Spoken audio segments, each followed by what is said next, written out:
he was looking for something to smash. And Beth said, smash anything else but that's from your grandfather. Something like it's 100 years old, something like that. Well, Spencer, when Alex is reading him the letters from Cara, he is holding what looks like the same decanter.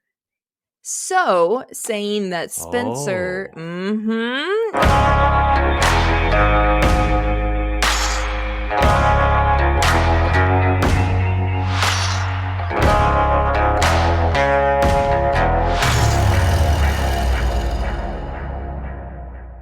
Hello, Adison! Hello, Billy. Long time no talk. We weren't together for one of the episodes, or lack of episodes. Yeah, I promised an episode last Thursday, and we really dropped the ball on that. And maybe we should explain why right off the bat. Yeah, go for it, Billy. Poor Sterling was, or I guess I'll go for it as I'm explaining why. Poor Sterling was under the weather. We were going to kind of do a little recap, but we had to postpone that. But don't worry, Sterling is feeling better. At least that he couldn't that I know talk. of. Yeah, he couldn't. Minor details, he could not talk. I don't want to. I mean, he's a guy who will gut it out when he's a little under the weather. But totally. The ability to talk for a podcast, kind of pertinent. So we just kind of had to push that grading Yellowstone season 5 episode back a little bit. But it's coming either on Thursday, or we might just kick it to Monday, since now we're kind of in a little bit of a break between episodes, new content for 1923 and Yellowstone. Yeah, 1923 isn't coming out till February 5th, right? That's right. That's when we'll get the next episode there. And then, of course, Yellowstone, not until the summer. It's fine. I'm fine. Well, before we go into, I want to talk more about the 1923, the latest trailer that just came out. But before we get there, I will never forget our glorious trivia and affirmations by Billy Dukes. Remind me what the trivia question was last week. The short of it is, how is Tate Dutton, played by Brecken Merrill in Yellowstone, related to James Dutton, played by Tim McGraw in 1883? Name that relationship. And this goes back to the newly released Taste of Country version of the family tree, and you can kind of count up from there. And there were a number of correct answers. The answer is James Dutton is Tate Dutton's great, great, great, great grandfather. 4 greats. Okay. That one wasn't too confusing. No, it's not. And it really relies on the belief that John Dutton's father is the son of Jack Dutton, who is the young boy on 1923. I'll stop there because I just saw you kind of do that thing where I can tell it's starting to hurt a little.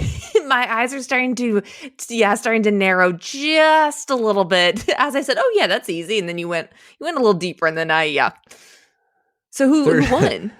There's a natural relationship between the ferocity of Addison's nods and how little she understands the topic. If she's really leaning in and nodding, she's not getting you. Where if she just kind of gives you one nod, she's on board with that. At least I'm thorough, and at least you can read me, There could be worse things, so we'll take it. And in this case, she almost hit her head on the microphone. But congratulations to Robin, who was in first, and she knew the answer. 4 greats and a grandfather. That means, Robin, today is your day, the day of Robin. This is going to be your day, your week. It might be cold. You might not be wanting to chase that dream that you've been kind of thinking about. Go buy yourself a lottery ticket, Robin. You may not hit the millions, but I think you're going to come away with some thousands, maybe a couple of $100. A little extra Robin cash. Don't tell anybody about it either. Spend it how you see fit, because today is Robin's day, when things are going to turn around for you in 2023. Get it, girl. Or I guess Robin gets a guy's name too. Get it, guy. Billy, have you had anyone respond to your affirmations yet? No. Oh. One person did. One person did, I think. I forget. It was several weeks ago. But I haven't gotten a report back on if my affirmations actually led to great things. If Robin's actually going to win millions or thousands or hundreds, like you said, on a lottery ticket. Right. Yeah. Well, let's talk 1923, the trailer that just came out. The biggest thing that I can summarize from it is that vengeance is wanting to be sought, which that, to be honest, I didn't pull that from I pulled that from the trailer, but I could have given you that from the last episode. Right. And to sort of bring you up to speed a little bit, we learn at the end of episode 4 of 1923 that there was a little bit of a time shift going on. Like Alex and Spencer were operating a few months ahead of what was happening on the ranch. So now it's clear that life is continuing on the ranch, but also Alex and Spencer are returning back home. They book passage and find themselves the tiniest boat possible to sail the Atlantic and get to America. That leads to some problems, which we can talk about in a second. Meanwhile, it looks like Jacob Dutton has survived and is recovering, and he's going to make it. Did you kind of take away the same thing? I did as well. I don't have any. There's no reason that I would think that he's going to die randomly at this point. No, he's up and moving about. He's outdoors and he's planning revenge and fighting with his wife. He seems to be kind of back in it, as far as we can tell, which is good news and kind of what we predicted. Do you know what I kind of wish they had done? And this is kind of not a tangent off the trailer. It has to do with Spencer and Alex. But I almost wish that they had split 1923 up into 2 segments. Like one is talking about the ranch and everything that's happening there. And then another that's just about Spencer and Alex. I feel like they've tried to marry the two a lot, especially last episode. And I actually think I could have done 2 separate storylines. You mean like an full different kind of series? Yeah. I don't know. It's just it's feel good. I like it. I mean, I would have been down for that. I would have loved to explore that Africa countryside a little bit more, and kind of doing a little bit of research on Spencer Dutton and the character the actor that plays him. Those were all, as I think we alluded to, filmed in Africa. They spent like 2.5 months in Africa filming that. They had real lions on set with them, real elephants. And that scene where I think it's at the very beginning of episode 1 of 1923 where Spencer shoots a lion and then they have to pull him out from under the lion. He revealed that like it was a 200-pound stuffed lion that was on him. So it was very heavy, very realistic, but there were actual other lions on set kind of for the filming of that scene. Interesting. I wonder if he had to, I don't know if you like, not necessarily for the lions scene on top of him, but just being around lions and stuff like that. If he had to kind of, how they do cowboy camp for the folks of Yellowstone, if he had to do, animal interaction 101. Yeah, that's a good question. The scene I kind of wonder about is the elephant scene. Like there were scenes of the elephant bearing down on that car as they're backing away, but those very well could have been shot separate from the action. But then there's the scene where the elephant's kicking the crap out of the car and they appear to be underneath it. That didn't look real to me, to be honest. Really? Oh, okay. Gosh, I was sucked in. I mean, maybe I could easily be wrong. When I watched it, I didn't think, oh my gosh, this is real life really happening. I just thought, oh, these are great special effects. Okay. You're like #green screen, unimpressed, move it along. Okay. I've seen better. Fair enough. That article, by the way, was in USA Today, and I think it's really the only interview I've seen with actor Brendan Sklenar. Is that how we're saying his last name? That sounds good to me. What else says he? I mean, he is a fine thing to be watching, as I have admitted to, and I actually really like him and Alex both together in general. But what else has he played in? This is the first time I'm ever seeing him act, but that doesn't mean much. His filmography doesn't appear to be all that deep. The best I could find is he was in a show called The Offer, which was on Paramount Plus earlier this year, and it was about the making of the Godfather franchise. Ooh, okay. He played Burt Reynolds, like real life Burt Reynolds, and I think the role was pretty small because Burt Reynolds isn't in The Godfather. He was beat out by Marlon Brando for the main role, so kind of a small role in that. To answer your question, not a lot. This is by far and away his biggest and most famous high-profile acting role. But great actor and certainly very good looking. Yeah. Twist my arm. Do you want me to, speaking of Spencer, I have a little bit of a hot take or an Easter egg, as Taylor Swift says. Can Ooh, I love this. share it? Yeah. Okay. Hit me. Yeah.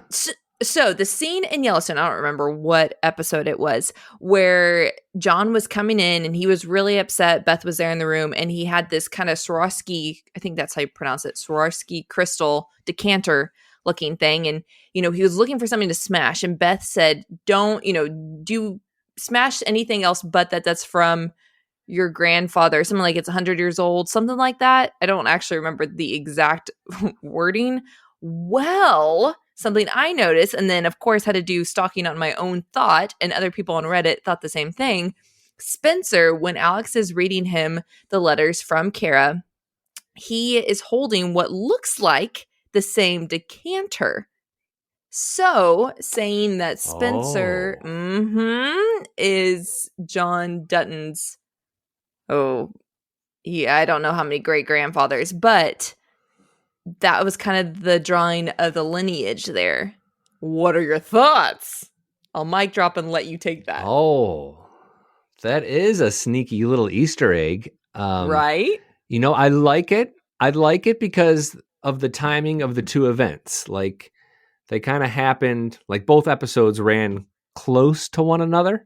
Mm-hmm. And that was sort of like that line about 100 years was kind of almost, looking back, a little shoehorned in there, maybe for the express purpose of tying us back to that scene with Spencer Dutton. That's what I'm saying. I'm on board there. Thank you. Spencer is the great uncle to John Dutton, or something like that, or great uncle, or somewhere in there. He's an uncle character because he's John's brother. Either way, very, very fun little Easter egg. One other thing I want to point out with regards to the 1923 mid-season trailer is that nature appears to continue to be a real issue. Tiona seems to come across a wolf in her getaway, and then Spencer is firing at a shark who appears to be like just knocking the hell out of that little dinghy they're in. Reminded me of the movie Jaws. But yeah, which would that happen? That's an issue. Would that actually happen? I saw that as well, and I kind of thought, like, would that really happen? Yeah, I thought this. I kind of thought the same, but I'm going to see the full scene and figure out why that happens. Maybe there is some reason why that actually happens, but in a clip, it did kind of look like a head tilter a little bit. Surely Alex doesn't die, right? Well, some people theorize that she might. Really? I can't say surely, but I hope she doesn't, because I love that character. But I could certainly see that happening, and how that would affect this storyline for the rest of this season. Interesting. I didn't know that some people thought that she might die. I hope not. So kind of from here, we wanted to do a Q&A as a way of sort of discussing a lot of things on both Yellowstone and 1923. And we have a little bit of a potpourri from here, but we got a lot of great questions and answers, some Apple reviews to get to, some YouTube comments, and they all kind of address different things. So we'll just start plucking them off and introducing our own theories and perspective on it as they come up. Yeah, we've got a lot of good Q&A today. And also really, I think everyone who sent in stuff that we're going to read today, everyone was pretty thorough, which I appreciate the time that takes. So thanks, y'all. The first one I have is from Barb, who says, just listen to your podcast breaking down episode 4 of 1923, and you brought up the question of whether Jacob and Cara had ever had any children. I have to believe that they did. In Elsa's early narration about Margaret writing to Jacob to come help with the ranch since James had died, she says that Margaret requested that Jacob come to the Yellowstone with his family. I don't feel like the letter would have been worded that way if there were only Jacob and Cara that she was referring to. This would be a great explanation of some of the extra headstones we've seen in the Yellowstone scenes, with the names like Ned, Chance, and Bertha, to name just a few. Bertha? Bertha? The lineage. I saw Bertha. I'm like, Bertha? Bertha? Who's Bertha? I didn't see a Bertha. Bertha is a new one to me. Barb, you're keeping Billy up at night. Bertha Dutton. I would like to meet Bertha Dutton. I feel like she is likely a force to be reckoned with, don't you? She's like, oh, Yeah, you don't I'm mess with Bertha. Dutton. That's right. Why'd you sound like a whale? Bye, buddy. Hope you find your dad. Like, what? Don't you feel like that's how Bertha sounded? Like, this is gonna be real. You don't mess with us Duttons. You mess Billy, with John Dutton. You mess with me, Bertha Dutton. You and I have vastly different images of what Bertha currently is like.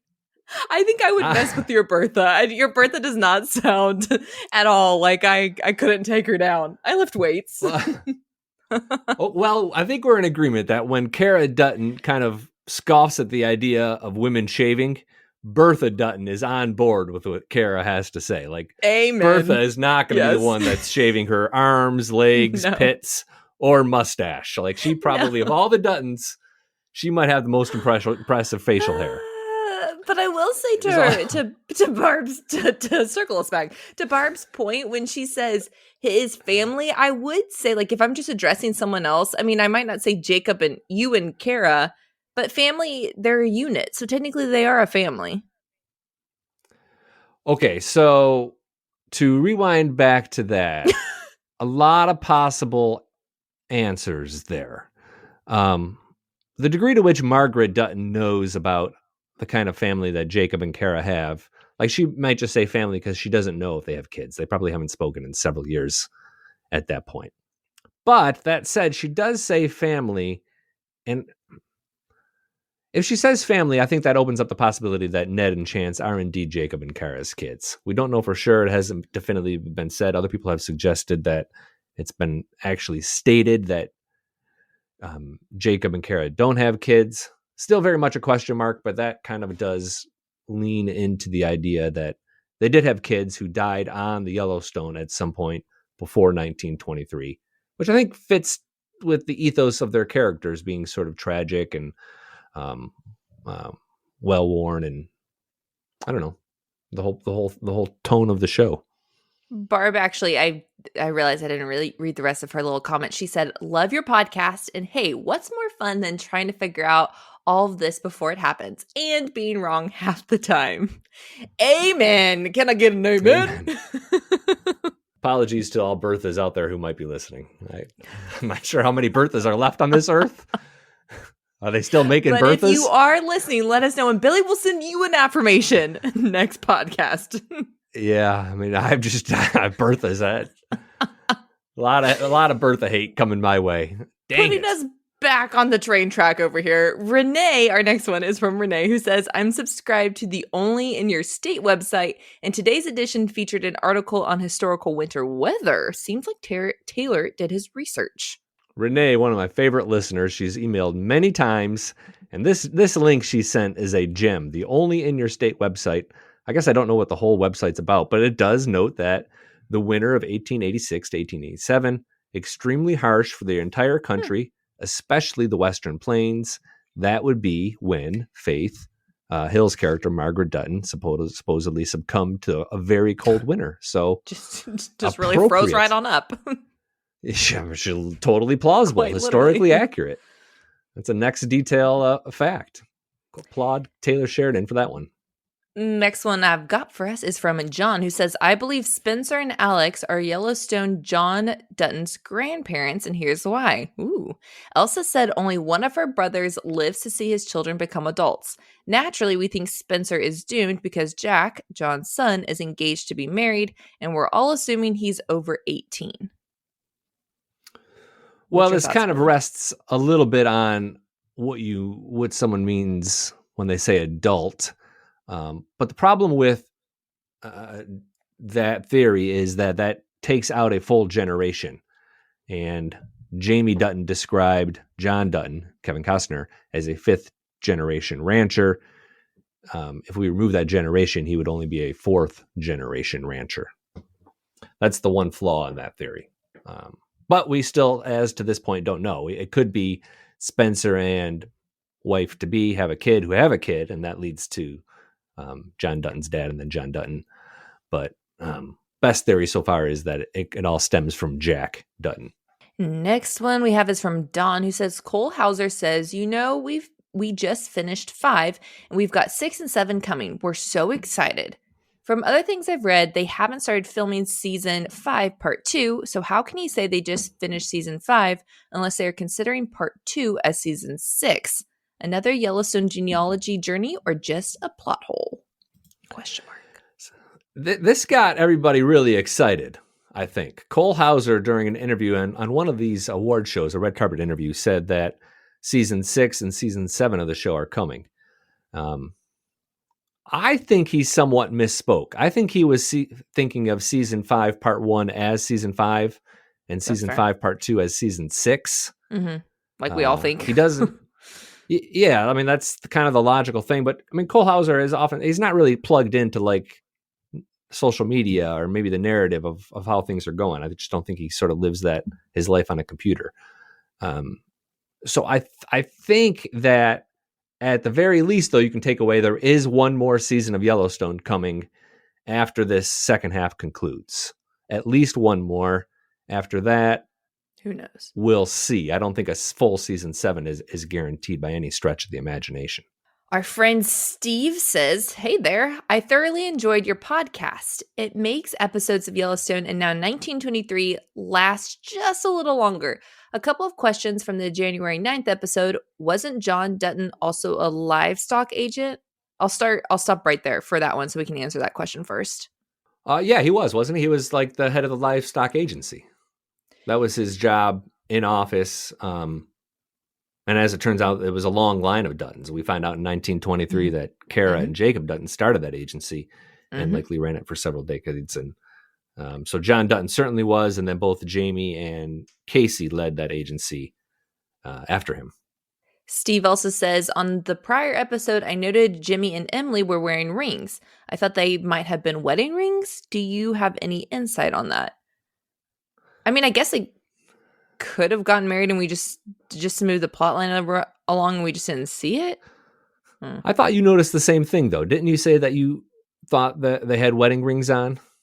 No, but I'll take the fact that I said that. I don't think I did. I said more so their scenes seemed not really important where they were in season 5. But maybe I mentioned wedding rings.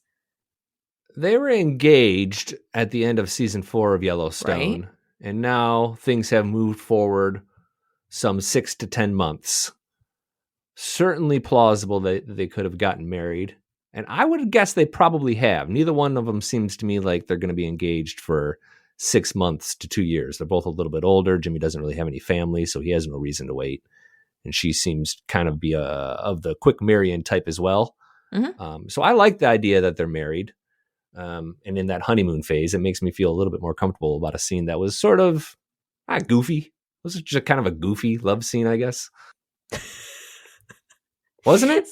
Yeah, yes, but I don't know why you putting goofy with that. I was like, I don't know if that's a word I would have picked, but that made me chuckle.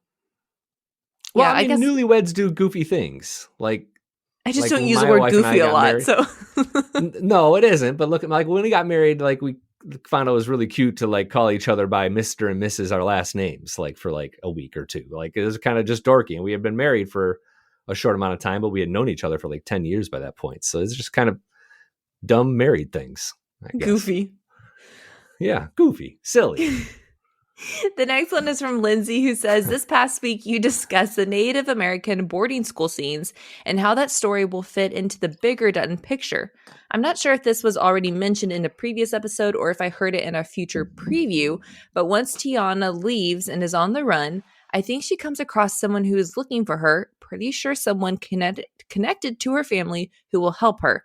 But I'm almost positive they address her as Tiana Rainwater, which ultimately connects her to the current tribal chairman in current Yellowstone series, Thomas Rainwater, which actually, Billy, interesting, Lindsay, that she brought this up. I also was seeing that I follow just random Instagram thread or Instagram accounts on Yellowstone, and a lot of people were pointing that out. I think that's right. I think that's where we're going with this. Mm-hmm. The Rainwater connection ties that story arc to Yellowstone. Now, to the extent to which this story arc intersects with the Duttons on 1923, it's still very much to be determined. I don't see where those lines intersect yet, but they could just be setting up sort of that storyline and informing us as it pertains to Yellowstone. And I think the reason to do that would be because Yellowstone, the Native American plot line in Yellowstone comes back into view within the next season or a season and a half. We've kind of said how it's not really going anywhere. Like, I think ultimately it comes back into view at some point, and this would connect it. But I've seen a lot of people talking about these scenes with the boarding schools, and I don't know. I think everybody kind of respects it and likes it, but not everybody loves watching those scenes. Right. Well, I've even said similar sentiments of, definitely important scenes, but it's hard. It's hard to watch. And you said your wife has to walk out the room. Yeah, she totally does. And a lot of comments on like some of our video content saying the same, but then also a lot of comments from people who have relatives that experienced that. Wow. My grandmother told me about this, or my mother or my aunt told me about this. Like, it's been almost like a universally appreciated part of history. That's the one thing I would say about 1923 and the conversation about 1923, and even to a certain degree 1883. Like, a lot of times in the comments of like YouTube and social media, it's really nasty or negative and people kind of fighting back and forth. There's almost none of that when it comes to 1923. Everybody's like, oh, I didn't know that. Thank you very much for sharing the information. It's like really positive and supportive and encouraging. There's never anybody who's like, what's that woman complaining about? She should just appreciate, how you kind of get that. But everybody's been like, oh yeah, I hated watching this. It was horrible, but thank you very much for the history lesson, Taylor Sheridan, kind of speak.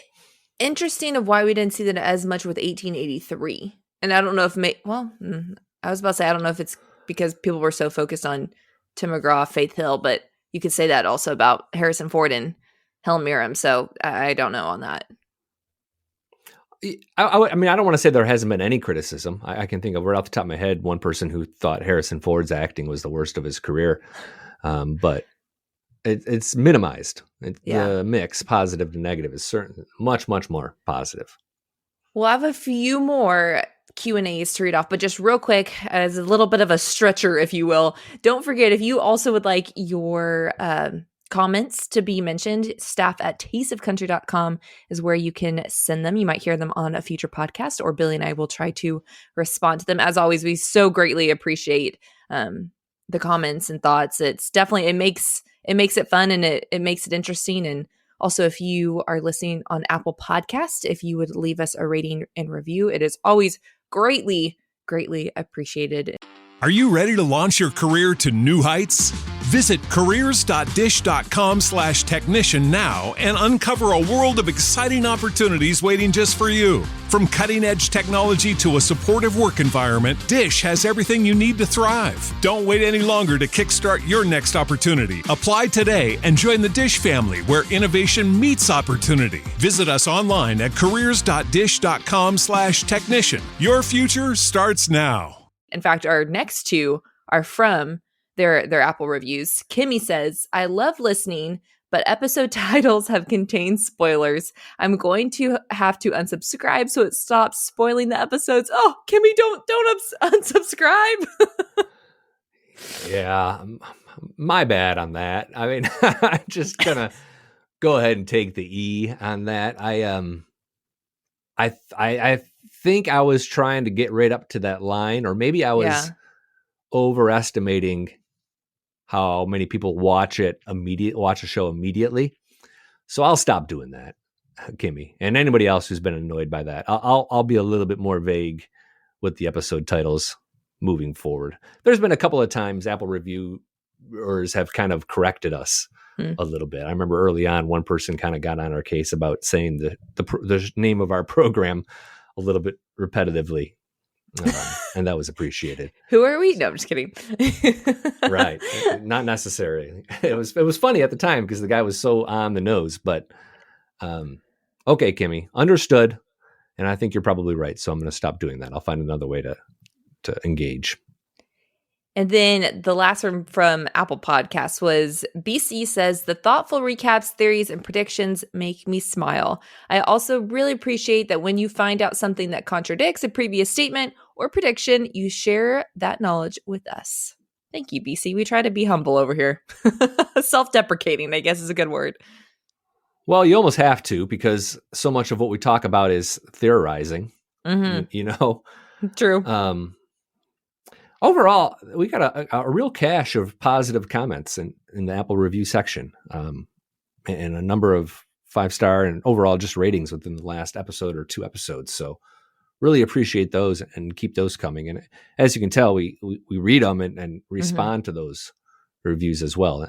And they all mean something to us, even if it's just a lambasting of the job we're doing.